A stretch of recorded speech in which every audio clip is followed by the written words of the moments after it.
عید کے ایام قریب ہیں، میں سلام پیش کرتا ہوں اپنی ان بیٹیوں اور بہنوں کو جو عید کے موقع پہ دوسرے لوگوں کی بہنوں اور بیٹیوں سے مختلف ہو جاتی ہیں۔ آپ نے دیکھا ہوگا یہ وائرس کے باوجود آپ جا کے مارکیٹیں دیکھ لیں، تل دھرنے کی جگہ نہیں، اتنا رش ہے۔ لوگوں کی مائیں، بہنیں، بیٹیاں عید کی خرید و فروخت میں مصروف ہیں۔ شیعہ قوم کی بہنیں بیٹیاں مٹی پہ بیٹھ کے زینب کی غربت کو رو رہی۔ کوشش کرنا یار، کوئی شرم نہیں کرنی، آج شرم نہیں کرنی۔ میرے مولا سجاد سے کسی نے پوچھا تھا، مولا آپ کو کیسے روئے؟ مولا نے ماتم کر کے کہا تھا، ایسے رویا کرو جیسے بوڑھی ماں جوان بیٹے کی لاش پہ رو۔ کوشش کرنا ہر بندہ ہائے ضرور کرے، آوازیں بلند کرنا، شرم نہ کرنا۔ من بکا علی الحسین او آبکا او تباکا وجبت لہ الجنہ۔ شیعہ قوم، یہ تیرے لیے نبی نے فرمایا کہ جس نے حسین کے غم میں رویا، رلایا یا رونے جیسی شکل بنائی، نبی فرماتے ہیں اس پہ جنت واجب ہو گئی۔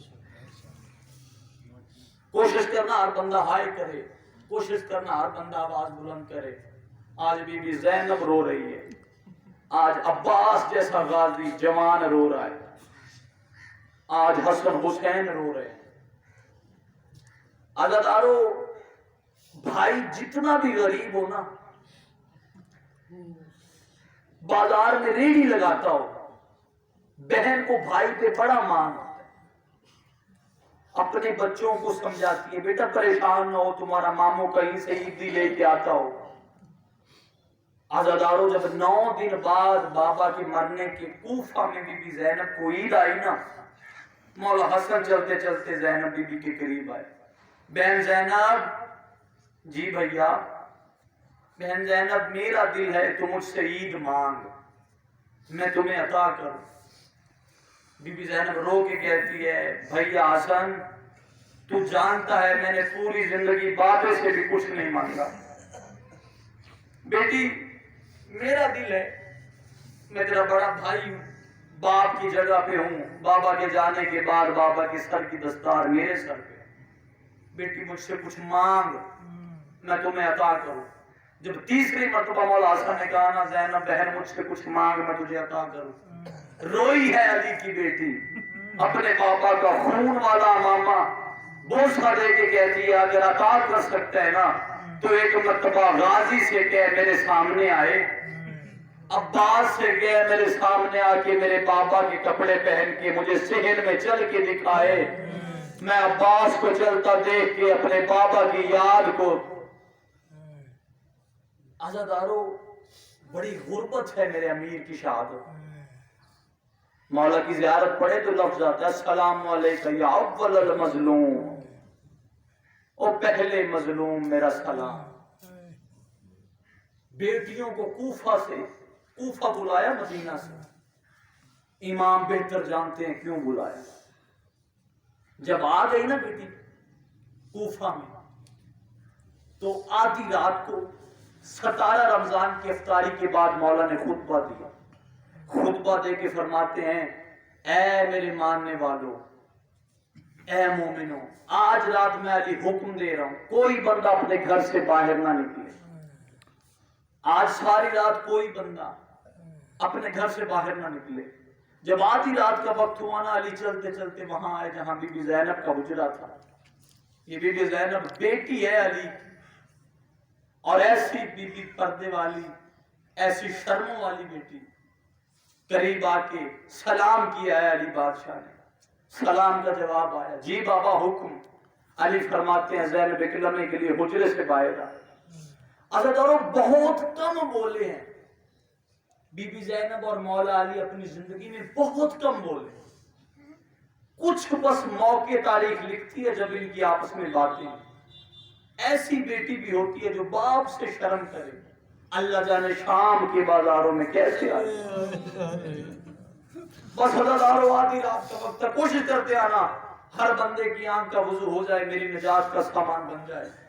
عزادارو آدھی رات کا وقت قریب آئے ہیں مولا علی بی بی زینب کی بیٹی زینب، جی بابا، زینب کلمہ کے لیے حجرے سے باہر، بی بی باہر آ، بازو پکڑا، گھر سے باہر لے گئے، گھر سے باہر لے کے کوفہ کے مین بازار میں لے کے آئے۔ بیٹی یہ سامنے دیکھ، یہ بیت العمارہ ہے، آگے لے کے گئے۔ بیٹی یہ مرکزی مسجد ہے، پھر آگے لے کے گئے۔ بیٹی غور سے دیکھ، یہ بازار ہے، پھر آگے لے کے گئے۔ بیٹی یہ دربار ہے، پھر آگے لے کے گئے۔ بیٹی یہ مین دروازہ ہے، پھر آگے لے کے گئے۔ بیٹی یہ دربار ہے اور یہاں مجرموں کو کھڑا کیا جاتا ہے۔ عزادارو جب مجرموں کا نام آیا نا، روئی ہے علی کی بیٹی، رو کے کہتی بابا یہ جگہ تو اپنے بیٹوں کو دکھائی جاتی ہے، میں تو تیری پردہ دار بیٹی ہوں، مجھے کیوں دکھاتا ہے؟ رو کے علی فرماتے ہیں ہو سکتا ہے ایک وقت آئے میرے بیٹے مارے جائیں۔ اللہ تیری ہائے قبول فرمائے، اللہ تیرا پرسہ قبول فرمائے۔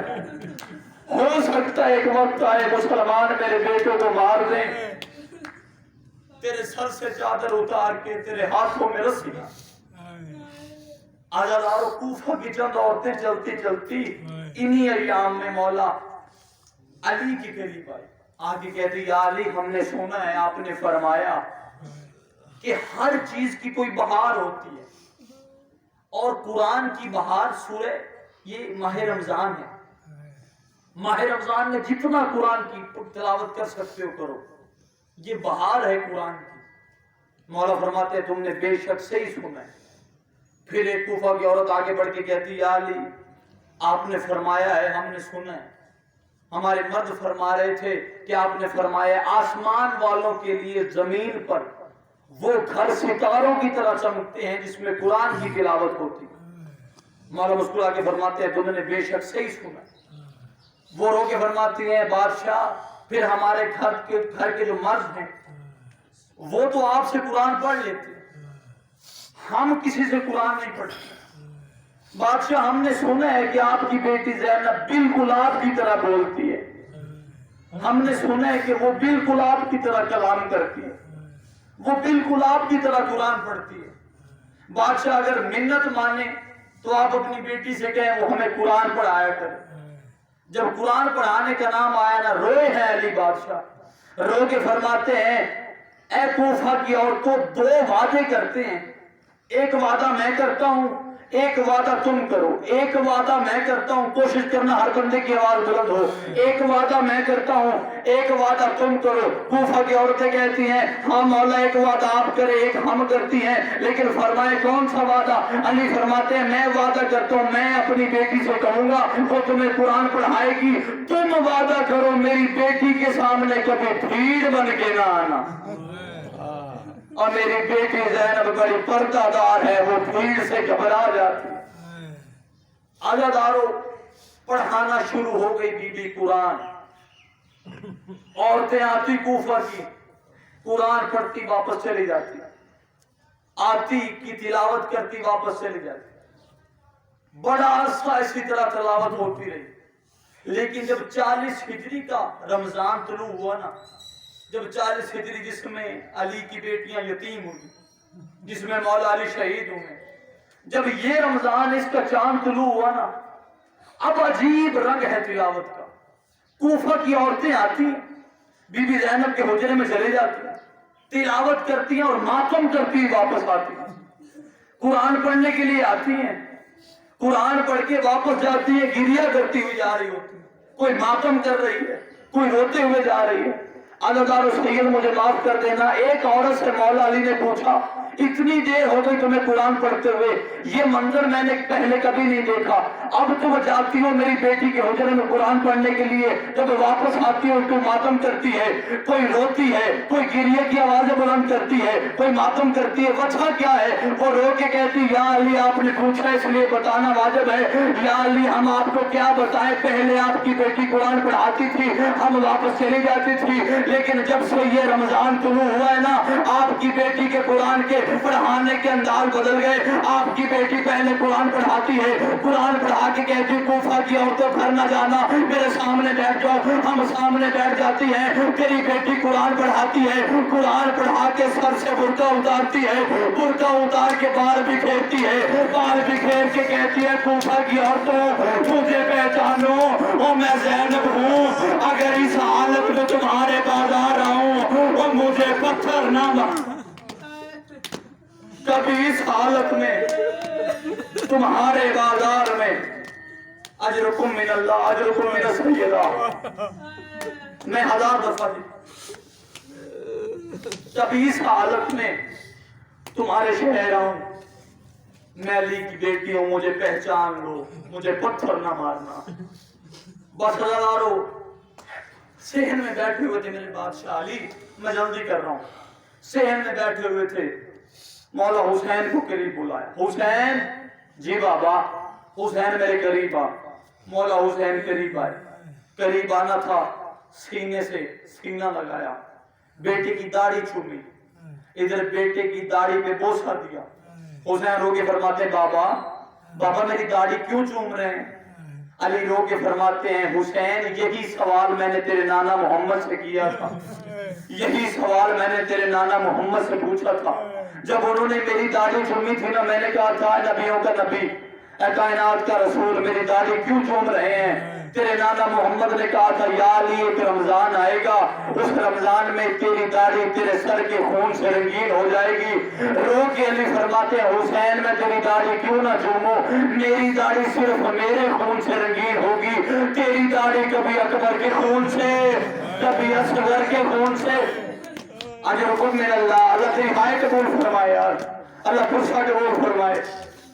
تیری داڑھی کیوں نہ چوموں, تیری داڑھی کبھی اکبر کے خون سے کبھی اصغر کے خون سے.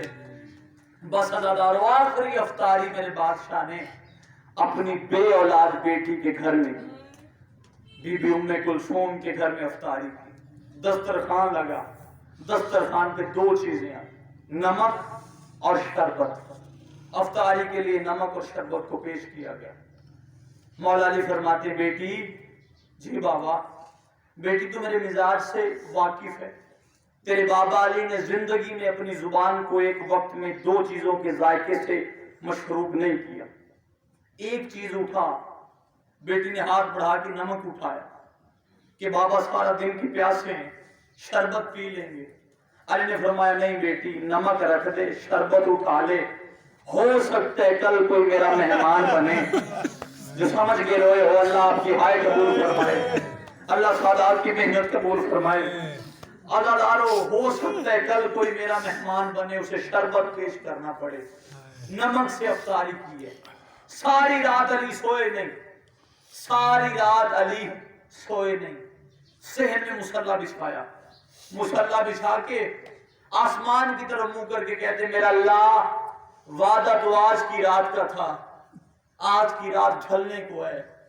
عزادارو سحری جب کر لی نا میرے بادشاہ نے, 19 رمضان کی سحری, جب بادشاہ کو ضرب لگی, سحری کرنے کے بعد علی نے مسجد میں جانے کا ارادہ کیا. مجھے دیکھیے گا میں بس آخری لمحات میں. بادشاہ نے سحری کر لی, نماز کے لیے مسجد کی طرف روانہ ہو. پہلا قدم اٹھایا, دوسرا قدم اٹھایا, تیسرا قدم اٹھایا. تیسرے قدم پہ مولا علی تھے, یا بی بی ام کلثوم کی آواز آئی, بابا میرا سلام. علیکم السلام. بیٹی رستہ کیوں روکا؟ فرمایا میں نے نہیں, تیری شرم والی بیٹی زینب نے. کہاں ہے میری بیٹی زینب؟ فرمایا میری کمر کے پیچھے, میری پشت کے پیچھے. ذرا پردہ ہٹا, میری بیٹی زینب کو میرے سامنے آنے دے. جب کہا نا میری بیٹی کو میرے سامنے آنے دے, عزادارو مجھے معاف کرنا, جب بی بی زینب سامنے, حالت کیا ہے, ہاتھ باندھ کے سر جھکا کے رو رہی ہے. ہاتھ باندھ کے بی بی زینب سر جھکا کے رو رہی ہے. روتے ہوئے بی بی زینب کو دیکھا. مولا علی فرماتے ہیں بیٹی زینب, بیٹی زینب میرا رستہ کیوں روکا؟ فجر کی نماز سے دیر ہو رہی ہے, میں مسجد کی طرف جا رہا تھا, آپ نے رستہ روکا. رو کے کہتی بابا میری 1000 مجال میں تیرا رستہ روکوں, تو بابا ہے میرا, میں تیری بیٹی ہوں, میری کیا مجال ہے میں تیرا رستہ روکوں. لیکن تجھے پتہ ہے ساری زندگی تیری بیٹی نے تجھ سے مانگا کچھ نہیں, بابا ایک منت کرنا چاہتی ہوں، اگر زندگی میں ایک منت پوری کرے۔ علی رو کے فرماتے بیٹی منت نہیں، تو میرا لفظ جگر ہے، حکم کر، کیا کہنا چاہتی ہے؟ رو کے فرماتی بابا حکم نہیں، منت کرتی ہوں۔ کون سی منت؟ بی بی زینب رو کے کہتی ہے اگر منت مانے تو فجر کی نماز اپنے صحن میں ادا کر، فجر کی نماز اپنے گھر میں ادا کر۔ رو کے فرماتے ہیں زینب تو جانتی ہے مجھے اللہ کے گھر سے کتنا پیار ہے، میں جب تک اللہ کے گھر نہ جاؤں مجھے سکون نہیں آتا، میں وہاں جا کے نماز ادا کروں گا تو مجھے روکتی کیوں ہے؟ رو کے فرماتی بابا روکتی نہیں، میں مصلی عبادت پہ سو رہی تھی، مجھے خواب آیا میری ماں زہرا کے بال کھلے ہوئے تھے، ہاتھ پہلو پہ تھا، رو کے کہہ رہی تھی آنکھیں کھول تیری یتیمی کے موسم، آنکھیں کھول تیری یتیمی کے موسم آ گئے۔ اللہ ربا جلدی کر رہا ہوں، آخری ملاقات ہوئی ہے میرے بادشاہ کی حذیفہ یمانی سے۔ حذیفہ یمانی نے آخری سلام کیا، بادشاہ مسجد کی طرف آئے، حذیفہ یمانی اپنے گھر کی طرف آیا، ادھر گھر کی طرف آنا تھا، اپنی بیوی سے کہتا اللہ جانے مولا علی کو کیا ہو گیا ہے، میں اس کا سپاہی ہوں لیکن میں نے دیکھا ہے بادشاہ کی عجیب عجیب باتیں۔ بادشاہ نے فرمایا زیادہ دن گزر گئے، تھوڑے دن رہ گئے، حسن سے وصیتیں لکھوائیں، اللہ جانے علی بادشاہ کو ہو کیا گیا ہے۔ اور حذیفہ کہتا روتا روتا صحن میں میری آنکھ لگ گئی، ادھر میری آنکھ کا لگنا تھا، تھوڑی دیر کی بعد میری بیوی میرے قریب آئی، مجھے جھنجھوڑ کے کہتی حذیفہ جاگ یہ شور کیسا ہے، حذیفہ جاگ یہ شور کیسا ہے۔ حذیفہ کہتا میں نے کان لگایا، آواز آ رہی تھی قد قتل الامیر المؤمنین، وہ لوگوں مومنوں کا امیر مارا گیا، پردیس میں بی بی زینب اجڑ گئی، وہ پردیس میں غازی رو الا لعنت اللہ القوم الظالمین فسيعلم الذين ظلموا ايمن قلب ينقلبون اللهم لعن